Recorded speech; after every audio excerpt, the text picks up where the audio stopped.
Hello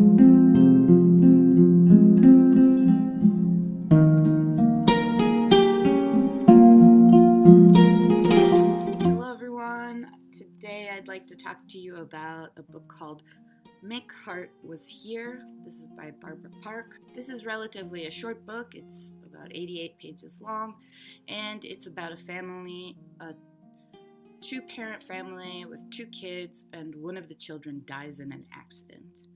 It's a very touching story, and it's really a difficult subject, and the author treats it very well and makes the story interesting and relevant and very, very emotional. Again, children read books to find supernatural escape from their realities, but books are also about learning how to deal with tragedy, learning how to deal with hardship, and what others have done and what possibilities are out there.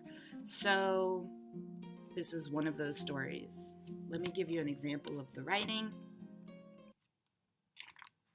Just let me say right off the bat, it was a bike accident. It was about as accidental as you can get, too. Like, Mick wasn't riding crazy or dodging in and out of traffic, and both of his hands were on the handlebars and all like that. His tire just hit a rock, and he skidded into the back of a passing truck, and that was that. There wasn't a scratch on him. It was a head injury, period. So this isn't the kind of book where you meet the main character and you get to like them real well, and then he dies at the end.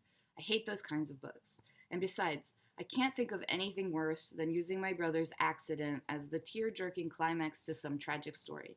I don't want to make you cry. I just want to tell you about Mick.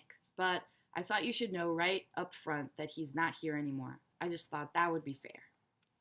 I'm only 10 months older than he was. I was planned. Mick was a surprise. He loved it too, being a surprise, I mean. He was always teasing my parents about it, telling them that even before he existed, he could outsmart two chemistry majors with birth control pills. Just imagine the amazing stunts I'll pull when I'm a sneaky, rebellious teenager, he said. Then he'd rub his hands together and throw his head way back and do that kind of creepy laugh that mad scientists do in movies. You know, like, mwahahaha. One of the main things that you can hear is that they use idiomatic expressions, and they're actually, I think they're from New Jersey, because they use a kind of English that's from New Jersey, Brooklyn, Boston area. So, for example, they call their mom and their dad Ma and Pa, which is not common these days, unless you have an accent of some sort, which can be confusing, but the language of the book is a little more challenging, so I would already put this for adult readers because of the subject matter, and higher level because of the level of the writing. It's not extremely difficult, it's not a long book, but because it's so emotional, I would suggest it for a stronger reader who is more mature and can handle the topic.